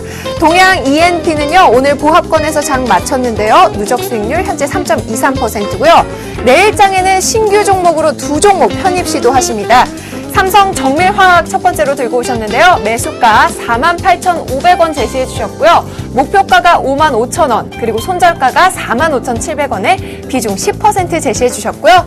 이어서 살펴볼 종목은 한국정밀기계 들고 오셨네요. 매수가 9,100원 제시해 주셨고요. 목표가 1,200원에 손절가는 8,900원, 그리고 비중은 역시 10%입니다. 다음으로 2월 멘토의 포트폴리오를 좀 보시도록 하겠습니다. 현재 5종목이 포트에 들어와 있는 모습인데요. 금일장 같은 경우는 삼성중공업이 유럽 부분에 대한 호재 부분들이 나오면서 3%대 상승하면서 수익률 전환된 것이 가장 특징적이며 GS가 정유업종 부분 대비해서는 가장 양호한 모습을 보면서 5.2%의 플러스권 유지하고 있는 모습. 또한 일진 디스플레이가 금일장에서도 유지가 되면서 6.21% 수익률 기록하고 있습니다. 네, 1억 원 포트의 마지막 종목들입니다. 김용준 멘토의 포트 살펴보겠습니다. ICD는요, 오늘장 재차 하락하면서 현재 마이너스 7.99%로 손실 구간입니다. 사파이어 테크놀로지는 오늘장 강보합에서 마감하면서 수익 전환에 박차를 가하고 있죠. 이번 주에는 종목들이 좀 더 뜨거워지길 기대해보면서요. 지금까지 주식 승천 시즌2 멘토들의 포트폴리오 현안이었습니다.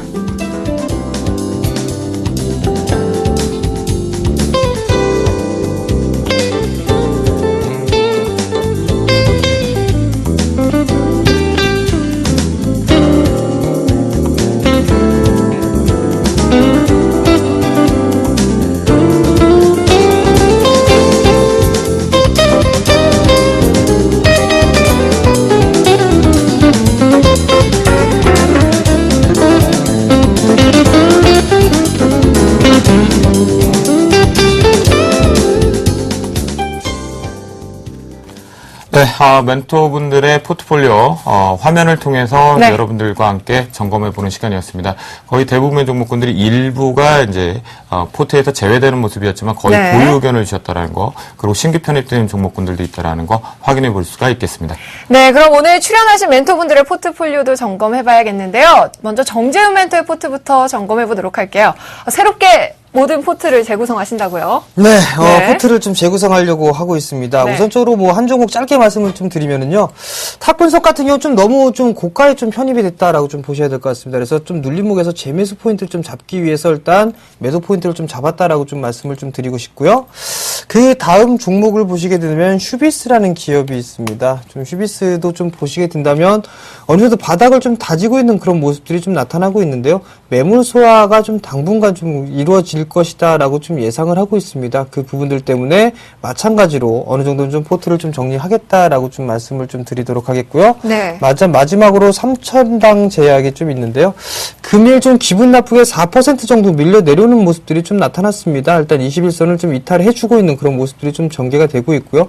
그런 모습들 때문에 추가적으로 또 밀릴 수가 있는 그런 모습들이 좀 보이고 있기 때문에요. 이 종목 같은 경우는 탄력 둔화로 일단 포트에서 제외를 하고 다른 종목군들 위주로 일단 편입을 하도록 하겠습니다. 네, 알겠습니다. 자, 그럼 이어서 나무는 멘토의 포트도 점검해봐야겠는데요. 첫 번째 종목입니다. 어떤 종목 먼저 살펴볼까요? LG전자부터 보겠습니다. 네. 자, LG전자에 대한 이야기 전에 일단 삼성전자가 이번에 24조 투자하는데 반도체에서 13조 투자하고요. 휴대폰 및 가전에서 4조 투자합니다. 자, 반도체의 투자 비중이 훨씬 크다. 무엇을 뜻할까요? 설비 투자한 만큼 얻을 수 있는 곳은 반도체다. 따라서 휴대폰 사업 부분의 설비 투자가 공격적이지 못하다는 것은 역시 내줄 부문을 내준다 이렇게 봐야 될 것이거든요. 바로 LG전자 같은 후속 주자들의 휴대폰 시장, 스마트폰 시장이 잠식이 계속될 것이다. 이렇게 보시면 되겠습니다. 따라서 LG전자는 기본적으로 이 스마트폰 시장에서 점진적으로 이 삼성전자가 가지고 있는 하이엔드급에서 갉아먹는 흐름들이 나타날 것이니까요. 이익이 좋을 수밖에 없고요. LG전자가 하나 실패한 게 있는데요. 이 패드입니다. 그래서 갤럭시 패드 같은 경우는 굉장히 탭 같은 경우는 많이 판매가 됐었는데 LG가 초창기 시작하다 그만뒀거든요. G패드로 다시 등장합니다. 이 부분 또한 이제 틈새 시장에서 점진적으로 살아날 수 있는 부분이기 때문에 LG전자의 수익성은 굉장히 좀 좋아질 것 같고요. 또 하나 기분 좋은 것은요, 올레드 TV에서 삼성전자의 완벽한 완성을 했어요. 그래서 올레드 TV 부분에서 점진적인 이익도 같이 나타날 수 있다. 이렇게 말씀해 드리겠습니다. 네. 오늘부터 머니게임 시작한 LGU 플러스 좀 들어볼까요? 네. 자, 오늘 LG U 플러스 상당히 재밌는데요. 지금 많이 나오고 있는 이야기가 과연 누가 승자냐? 결론부터 말씀해 드리면요. 통신주 전부 다 승자입니다. 자, 오늘 첫 번째 날 경매가 1안과 2안이 두 가지가 있다고 그랬었는데 A, B, C 블록만 경매하는 1안이 있고요. A, B, C, D 4개를 경매하는 2안이 있습니다. 두 개를 입찰에 붙여가지고 누가 더 많은 금액이 나오느냐에 따라서 A, B, C만 할 건지 A, B, C, D를 할 건지가 결정나는데 KT는 반드시 가져야 될 블록이 바로 D 블록입니다. 그래서 2안을 철저히 2안을 고수하는 반면에 역시 시장의 기대와 마찬가지로 SK텔레콤과 LGU 플러스는요 1안에만 고수를 합니다. 즉 지금 상황에는 KT 너는 일단 고세를 좀 해라 이거죠. 그래서 지금 이 마스터키를 가지고 있는 업체가 어디냐? SK텔레콤이 아니고요. LG U 플러스입니다. 그래서 아하. U 플러스는 지금 콧노르패를 가지고 있는 거죠. 1안이 되었다면 1안이든 2안이든 둘 다 포함된 C 블록만 가져가면 되거든요. 그럼 만약 1안이 되면 A 블록과 B 블록은 SK텔레콤과 KT의 싸움이 될 것이고 2안이 선정되면 KT는 D 블록으로 빠져나가 버리고요. A 블록은 SK텔레콤이 찾아가고 여튼 LGU 플러스는 1안이든 2안이든 상관없이 남들이 전혀 관심이 없는 C 블록만 가져가면 됩니다. 그래서 꽃놀이패는 누가 가지고 있느냐? SK텔레콤이 아니라 LGU 플러스가 가지고 있다. 여튼 이 게임은요, 분명히 이 통신업에 전반적으로 안정화를 줄 수밖에 없는 아주 좋은 내용이면 틀림이 없으니까요. U 플러스 보유하신 분들은 계속적으로 이 경매를 즐기셔도 된다. 이렇게 말씀해 드리겠습니다. 네. 그럼 태광의 흐름은 어땠나요? 예, 태광도 오늘 흐름 상당히 좀 좋았는데요. 태광은 이래 보시면 되겠네요. 피팅 업체인데 어느 쪽에 속해 있는 피팅 업체냐? 삼성중공업에 속해 있다. 이렇게 보시면 돼요. 그래서 하반기에는요, 삼성중공업에 대해서 이제 수주가 나올 가능성이 가장 높거든요. 그래서 삼성중공업 따라갑니다. 그래서 삼성중공업이 오늘 3%권 상승을 하기 때문에 태광 같은 피팅 업체들이 많이 상승했는데요. 지난번에도 말씀해 드렸다시피 태광은 1, 4분기, 2, 4분기는 일회성 손실 때문에 주가가 가지 못했다. 그렇지만 3, 4분기부터는 이 손해가 빠져나가고 본격적으로 상승이 가능하다. 이렇게 말씀해 드렸었죠. 그래서 전고점 돌파 충분히 빠른 시일 내에 일어날 것 같습니다. 계속해서 보유하시기를 바라겠습니다. 네, 마지막으로 삼성 엔지니어링 살펴보도록 하겠습니다. 자, 삼성 엔지니어링 정말 종목이 끝도 없이 하락했다가 이제 점진적으로 살아나는 부분인데요. 첫 번째 포커스는 대표이사의 경질이죠. 삼성 엔지니어링 과거 2000년 초반에서도 대표이사가 경질된 이후에 완벽한 혁신을 이룹니다. 그러므로 인해서 그 기대 가치가 주가를 크게 상승했던 하나의 그 과거 선례가 있거든요. 역시 이번에도 역시 그 가장 대두되는 부분은요, 새로운 변화 충분히 꿈꿀 수 있다. 이렇게 볼 수가 있겠습니다. 단순히 평가에도요, 이 자산 가치나 그리고 실질적인 그 기업 가치를 본다면 이 주가는 분명히 12만 원대 있어야 된다는 것 지난 금요일에 이 막장 토크 시간을 통해서 한번 자세히 설명해 드렸었거든요. 그 부분이 궁금하시다면 다시 한번 되돌려 보시기를 바라겠고요. 그래서 삼성 엔지니어링 오늘은 소폭 하락했지만은 추가적인 반등은 충분히 나타날 가능성이 크다. 이렇게 말씀해 드리겠습니다. 네, 오늘 출연하신 두 분의 포트폴리오 점검 시간에 참 특징이 좀 있네요. 정재원 멘토 같은 경우는 포트폴리오를 모두 다 일단은 교체하는 쪽으로 좀 나와서 매도 의견을 좀 주셨고요. 네. 뭐 수익 실현 부분들은 좀 축하드린다라고 말씀드리겠고, 나무르 멘토 같은 경우는 4종목 철저하게 좀 더 보유하고 가져가자라는 전략을 좀 주셨습니다. 네. 자, 오늘 두 분의 포트폴리오 점검 시간 여기서 마무리 지어보도록 하겠습니다. 네, 저희 이어서는요, 글로벌 증시와 내일장 전략 이어집니다. 네, 전반적으로 이제 글로벌 증시하고 해외 증시 내용, 그 다음에 야간 선물 시장 동향도 좀 살펴봐야 될 것 같은데요. 네. 이제 본격적으로 내일장 전략 출발해 보죠. 자, 이게 뭐 생방송이 재미죠, 뭐. 네. 오늘 정신없이 좀 우왕좌왕하는 것 같은데요. 네. 자, 오늘 일단은 먼저 글로벌 증시 내일장 전략 전에 앞서서 글로벌 증시 먼저 살펴보죠.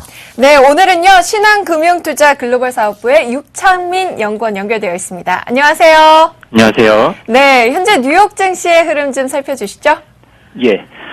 지난주 미국 주요 지수들이 지표 부진으로 약보합 마감한 가운데 네. 월요일 주요 지수들은 목요일 새벽 3시 FOMC 의사록 발표를 앞두고 혼조 국면을 나타내고 있습니다. 다우 산업이 0.02% 하락한 15,080선을 나타내고 있고 나스닥이 0.52% 상승한 3,621선 그리고 S&P 500 지수가 0.06% 상승한 1,656선을 나타내고 있는데요. 아무래도 요즘 시장의 이목이 연준의 완화 축소 시기에 집중되어 있다 보니 관련 인사 발언 및 경제 지표에 민감한 반응을 보이고 있습니다. 시장의 컨센서스는 9월 완화 축소에 무게를 두는 모습이지만 지난주 13일 데니스 로카트 애틀랜타 연은 총재는 고르지 못한 지표 탓에 완화 축소 시기 결정이 불가하다는 발언을 하기도 했고요. 그리고 15일 발표된 주요 제조업 지수들이 부진한 국면을 이제 나타내기도 했습니다. 또한 미국 이제 금요일 들어서 미 국채 금리가 특히 10년물의 경우에는 이제 2.8%를 돌파하면서 UBS에서는 완화 축소 연기에 이것이 이제 완화 축소 연기의 근거가 될 수 있지 않을까라는 이제 전망을 내놓기도 해서 이제 이제 발표가 어떻게 날지는 알 수가 없기 때문에 이제 관련 소식들을 눈여겨보는 게 중요할 것 같습니다. 그렇군요. 뉴욕 증시 같은 경우는 이제 결국 FOMC에 대한 립서비스니까 정책이 어떻게 바뀔 것이냐 아니면 유지를 할 것이냐 부분에서 눈치 보기 장세가 계속 지속되고 있는 것이 아닌가 그런 생각이 듭니다. 네, 유럽 증시는 소폭 하락하고 있는 것으로 보였는데요. 현재 흐름은 어떤가요? 예, 유럽 증시는 이제 지난주 독일, 프랑스, 유로존, 이제 세 군데에서 2분기 GDP가 예상치를 상회하는 호조를 보이면서 이제 전반적으로 오름폭을 기록하는 날이 많았습니다. 그래서 이제 그런 이제 오름폭에 대한 부담감 탓인지 이제 오늘은 다소 이제 조정을 받는 하락 국면을 나타내고 있습니다. 먼저 독일 같은 경우에는 0.21% 하락한 8,373선, 그리고 프랑스 같은 경우에는 0.85% 하락한 4,088선, 영국 같은 경우에는 0.45% 하락한 6,471선을 나타내고 있는데요. 그 이제 오름폭에 대한 이제 부담감 외에도 오늘 같은 경우에는 이제 분데스방크에서 독일 성장률이 하반기에는 안정화될 것이라는 이제 원래 보고서를 내놨습니다.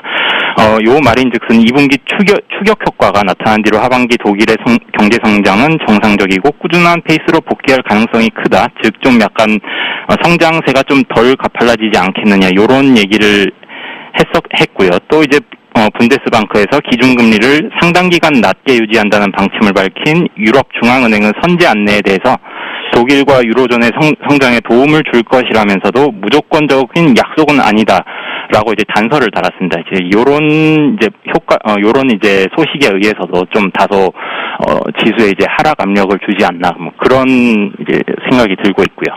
그리고 이제 프랑스에서 3월물, 6월물, 12월물 국채 입찰을 오늘 22시에 진행을 했는데 전반적으로 이제 좀 금리가 상승을 했고요. 그 외에도 이제 기타 다른 유로존 국가들 같은 경우에도 이제 오늘 소폭 금리가 좀 상승 국면을 나타내고 있는 것 같습니다.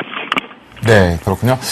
유럽적인 측면에서 뭔가 애매모호한 답변들, 그러니까 하반기의 경제 회복 속도에 대한 부분의 아이러니한, 그러니까 뭔가 깨끗하지 명확하지 못하다 보니까 좀 쉬어가는 장세, 좀 쉴 때도 좀 되긴 됐죠. 네, 그렇습니다. 자, 그럼 마지막으로 야간 선물 시장 동향도 살펴주시죠.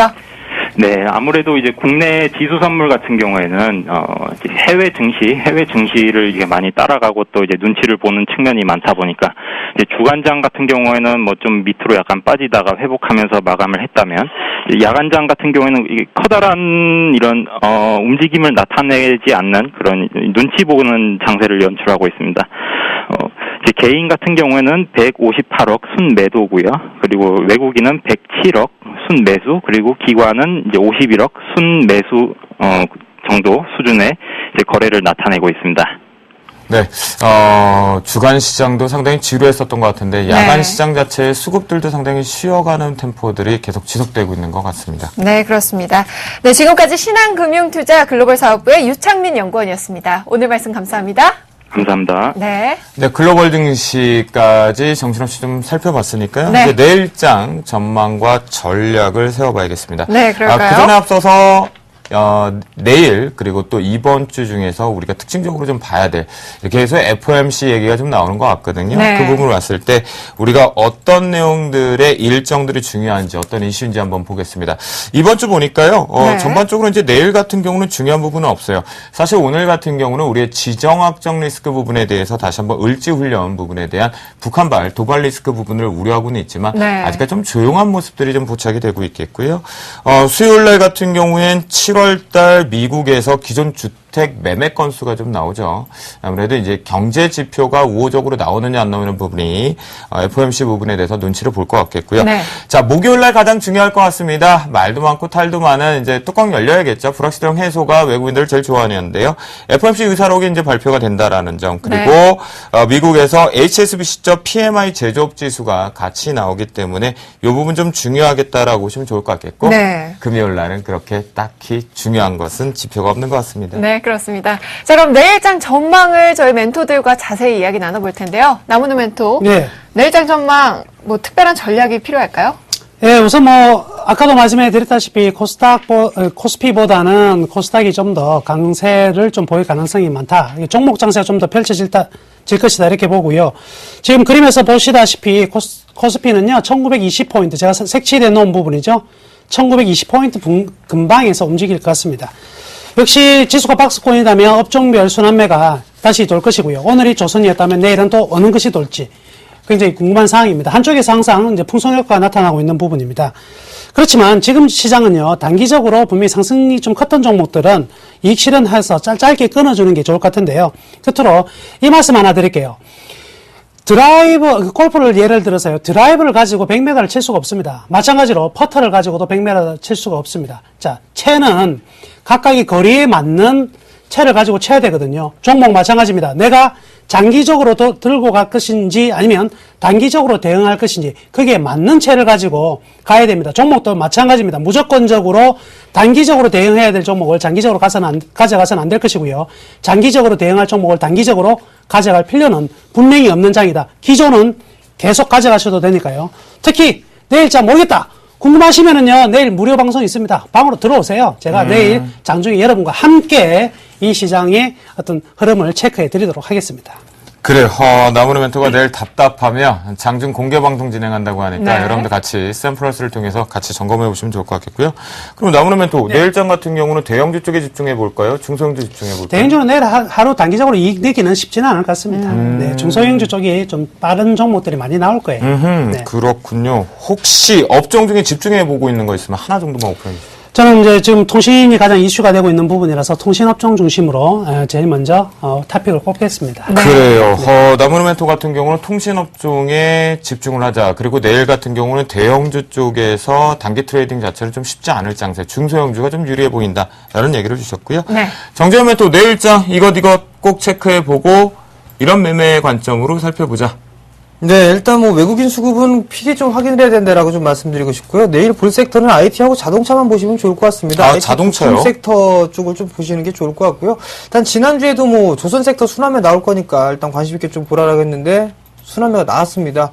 내일도 뭐 IT 그랬죠. 부품 쪽 그리고 자동차 부품 쪽이다라고 좀 말씀드리도록 하겠습니다. 그러면요, 내일장 같은 경우에는 IT 부품주와 자동차 부품주를 집중해 보자라고 하셨거든요. 네. 그럼 내일 만약에 시장 출발과 함께 강한 양봉이 아니라면 1, 2%의 상승 출발이 되면 추격 매수해야 됩니까?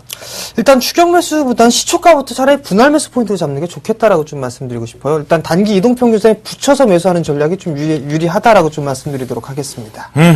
그렇군요.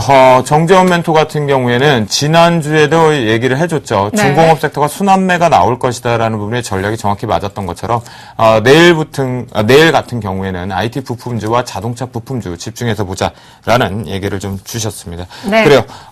내일장 전망 여기서 마무리해보죠. 네, 오늘도 또 많은 이야기 함께 해주신 저희 멘토분들 보내드릴 시간입니다. 나무는 멘토, 정재훈 멘토 감사합니다. 네, 여러분들 금요일날 생각보다 시장에 충격이 없었고 네. 오늘 좀 지루한 부분에서 과연 좀 두려워하셨습니까?